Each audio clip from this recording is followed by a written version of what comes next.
Naam, ni matumaini yangu kuwa ubuheri wa afya mahali popote ambapo ulipo.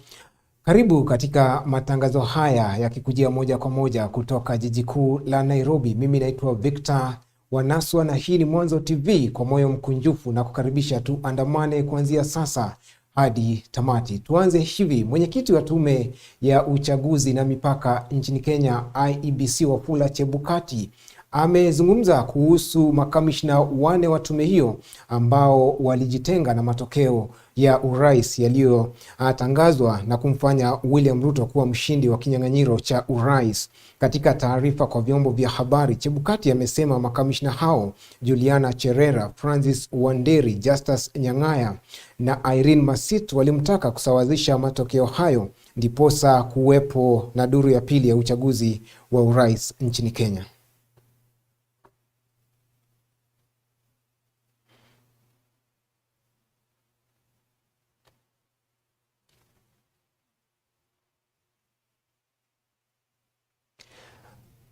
Na tukisonga mbele ni kuwa Rais mteule wa Kenya William Samoei Ruto amewataka wafanyikazi wa umma kutojihusisha na siasa na badala yake kuwahudumia Wakenya wote bila kupendelea chama ama eneo wanalotoka. Akizungumza alipokutana na viongozi mbalimbali waliochaguliwa kupitia muungano wa Kenya Kwanza, Ruto amesema kwamba watabadilisha sheria za vikao vya bunge kuhakikisha kwamba mawaziri wa serikali yake wanajibu maswali ipasavyo.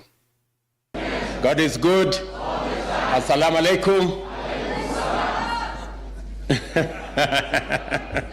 Or maybe I should have said Arambe. We say Kenya Kwanza. Arambe. Arambe. Kenya Kwanza. Kenya Kwanza. Kazi ni kazi. Kazi ni kazi. Asanteni sana. Let me, on behalf of the leadership of Kenya Kwanza, first congratulate all elected leaders under our Kenya Kwanza banner. Congratulations to our MCAs. Congratulations to our members of parliament, to us, our senators, and to our governors for a job very well done. We have won these elections against many odds. We thank God that this has been made possible. We are very proud Kenyans this day because we went into elections knowing very well that we had a competitive election. And I want to thank each and every member of this team. I know many of you made huge sacrifices. Your commitment was demonstrable. And when we came round to every county and every constituency and in the wards, we saw your commitment. You were there to push the agenda for Kenya Kwanza. And on behalf of all of us, I want to say to all teams in Kenya Kwanza, our very big thanks and congratulations for getting us this far. This morning, we have had a meeting with members of parliament and our governors elected under the Kenya Kwanza banner.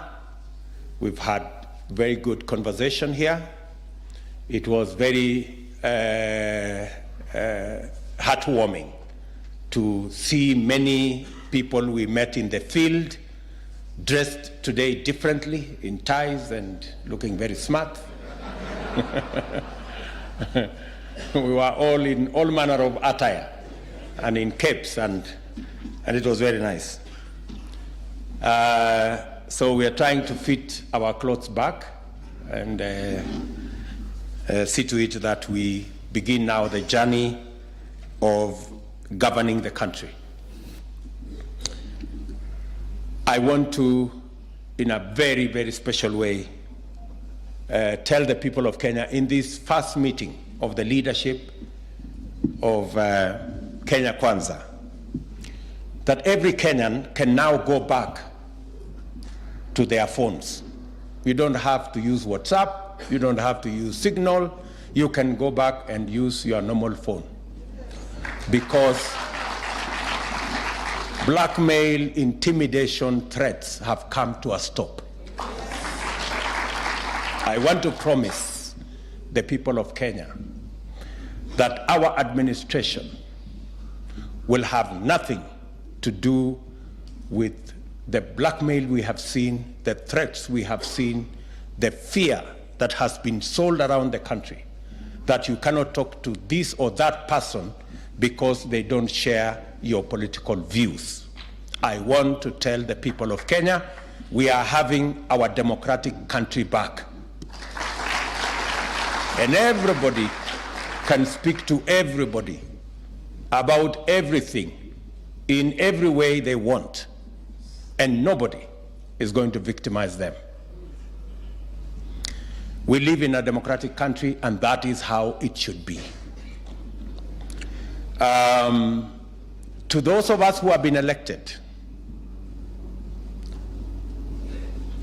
from all the political parties, and especially those who have been elected, those of us who have been elected in Kenya Kwanza, I want to tell you right from here that with the leadership position that has been bestowed on us, the national leadership and the leadership at every level,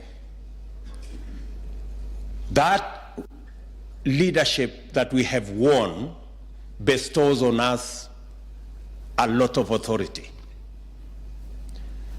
But I want to tell you that with authority comes responsibility.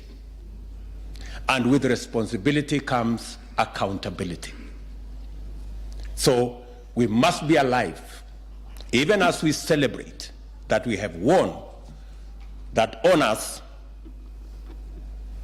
is authority, yes, but a lot of responsibility has been put on our shoulders, and the people of Kenya expect of us that we must be accountable.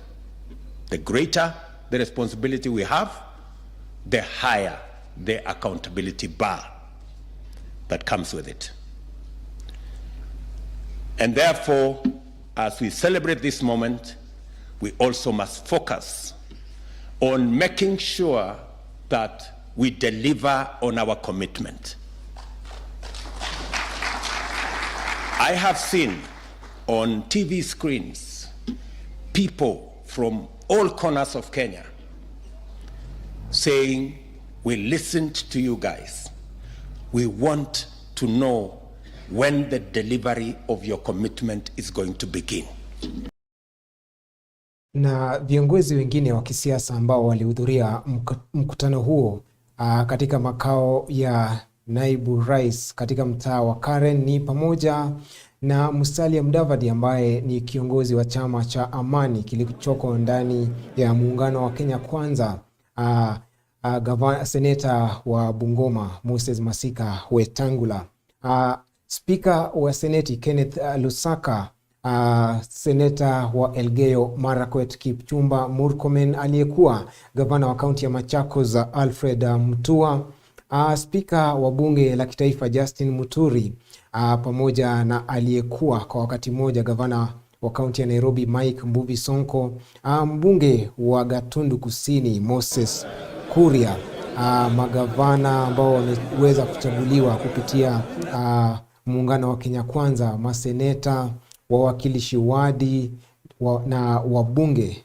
vile vile waliweza kuhudhuria mkutano huo katika makao ya naibu wa rais katika mtaa wa Karen jijini Nairobi.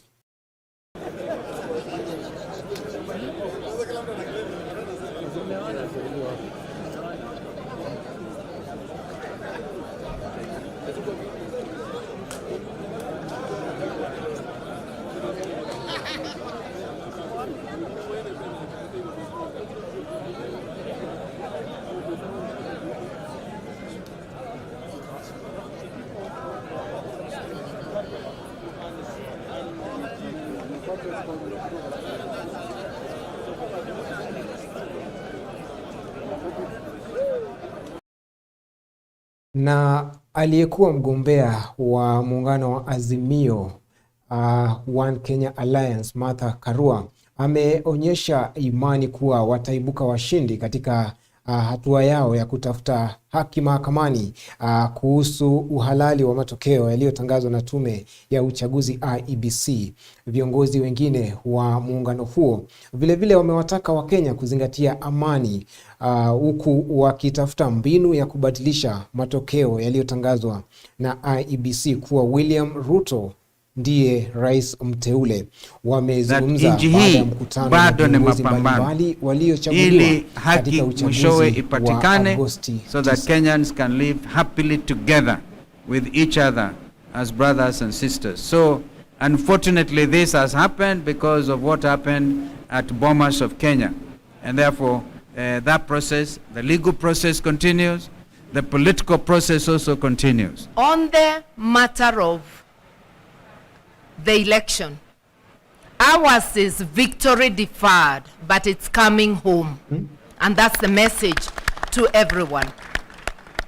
As we explore avenues, all legal and constitutional avenues, let everybody know victory is coming home.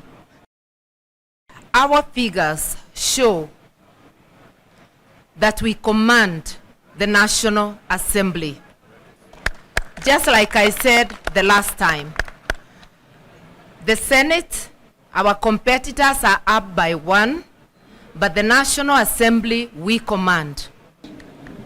They've given them a brief as where we are with regard to presidential elections, and they have approved the steps that we have decided to take as a.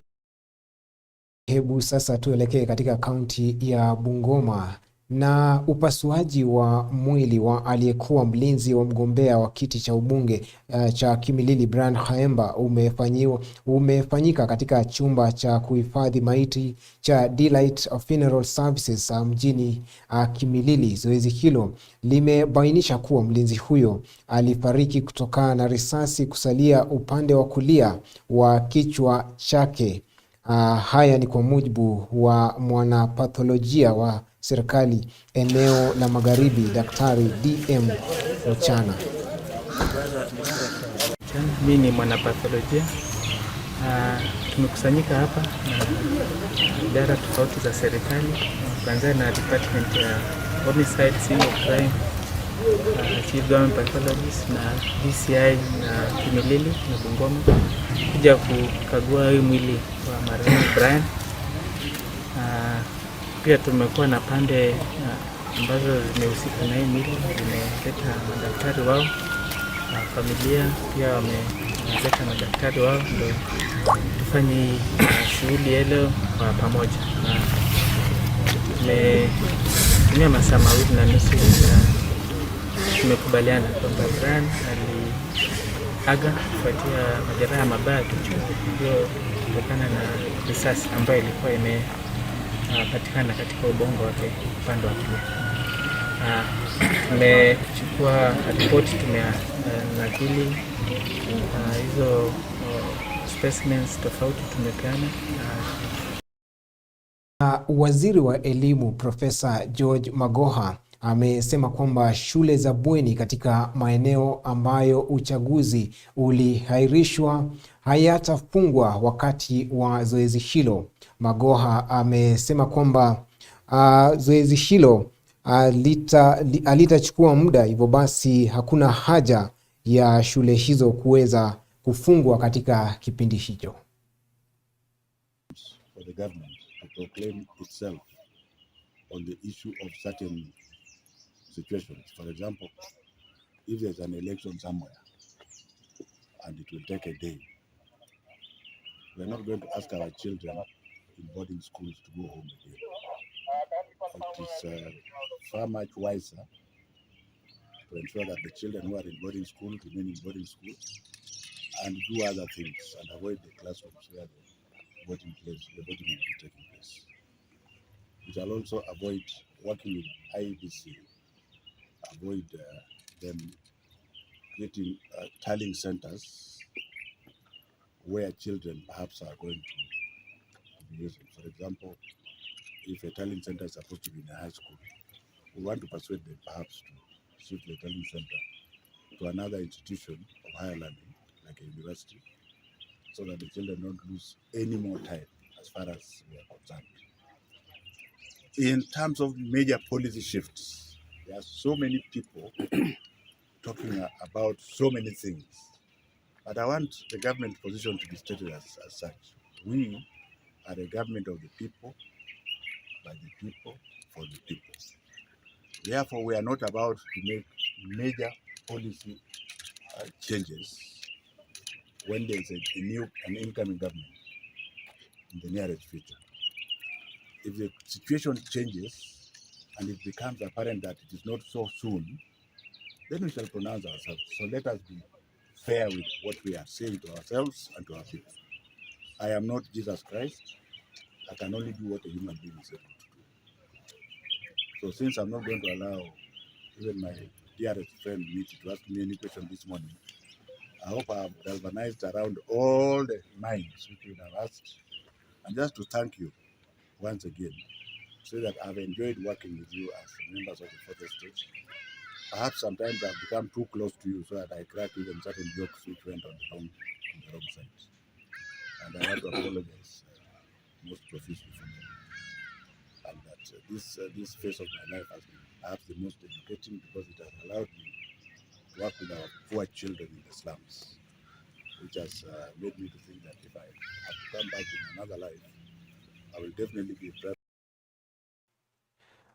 Na mtazamaji, na tume ya uchaguzi na mipaka nchini Kenya IEBC imeahirisha kwa zoezi la kuandaa uchaguzi katika baadhi ya maeneo nchini kwa mara nyingine. Kumbuka tume hiyo ilikuwa imetangaza kwamba uchaguzi katika kaunti ya Kakamega na Mombasa ambao ulikuwa umeahirishwa wakati wa uchaguzi mkuu ungefanyika siku ya Jumanne, japo tena imeweka wazi kwamba itakuwa inatoa tarehe hapo baadaye, tarehe ambayo uchaguzi huo utafanyika. Kumbuka uchaguzi katika kaunti hizo mbili na maeneo bunge mengine yaliweza kuahirishwa kutokana na utata ambao ulipatikana katika karatasi za kupigia kura, na kulazimu tume hiyo kuweza kuahirisha matokeo hayo, japo baadaye iliweza kutangaza kwamba uchaguzi huu utakuwa unafanyika Jumanne ijayo, japo imerudi tena na kuahirisha hadi siku ambayo itakuwa inatangaza. Na tukisonga mbele ni kuwa kundi la umoja wa akina mama kutoka Afrika limewataka viongozi wa kisiasa kuwa katika mstari wa mbele katika kuzingatia amani nchini Kenya baada ya mshindi wa kinyang'anyiro cha Rais kuweza kutangazwa.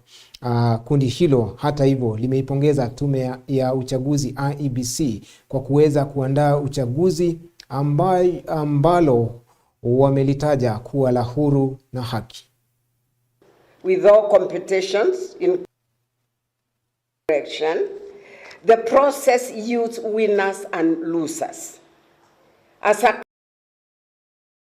of the best athletes in the world, we know this only too well, and the 2022 general election is not any different. We are convinced that everybody gave it their best.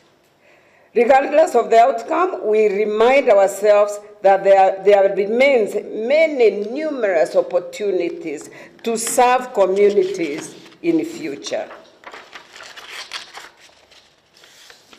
Of significance is the pronouncement on Monday, 15th August 2022, by Mr. Wafula Chebukati of the winner of the presidential seat and the president-elect, His Excellency William Samoei Ruto. As women leaders and mediators, we have consistently urged Kenyans to trust our referee, the IEBC, to do their job. In addition, we remind ourselves that Kenya is a country that respects the rule of law, and this should make us feel much safer. In this respect, we urge competitors who may be aggrieved by the results to seek redress through legal means and avoid actions that may.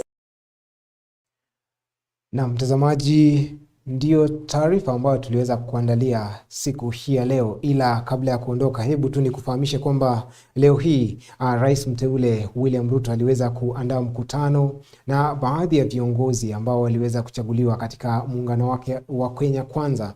Na katika mkutano huo ambao uliandaliwa katika makazi yake ya Karen hapa jijini Nairobi, aliweza kuorodhesha baadhi ya mipango na mikakati ambayo serikali yake ya Kenya Kwanza itakuwa inaweka ili kuhakikisha kwamba mambo yanakwenda jinsi alivyokuwa amepanga katika manifesto yake na wakati alikuwa anajaribu tu kwa rais wa Kenya kumpa nafasi hiyo. Hivyo basi, hebu ni kuache na hotuba ya Rais mteule William Ruto akiweza tu kuzungumza ama akizungumzia Wakenya kuhusiana na mipango yake ambayo anapania kuweka katika serikali yake atakapoanza kazi rasmi. Mimi naitwa Victor Wanaswa na hii ni Mwanzo TV. Sure that if we move together we can actually achieve more than by getting divided. And in so doing, let me just say two very important things. Number one, because we intend to deliver as a government, the public service is going to be a very important tool in the delivery of government programs and government services. And I want to commit right from the beginning that public service will be professional, and I expect that the public service will serve Kenyans equally without any preference to communities or any preference to political affiliations. Public servants across the board, all the way down to the chiefs and their assistants, we will be expecting them to serve Kenyans equally, without favoring people because of their political affiliation. I am asking all public servants who have been forced to take political positions in the just concluded elections to step back and be professional public servants, carry out their mandate professionally and serve all Kenyans equally. Political business will be carried out by political actors. Political parties must organize themselves and organize their structures to run their politics. I am sorry, members of the political administration, members of the provincial administration, public servants will not be available to carry out political work for any political party.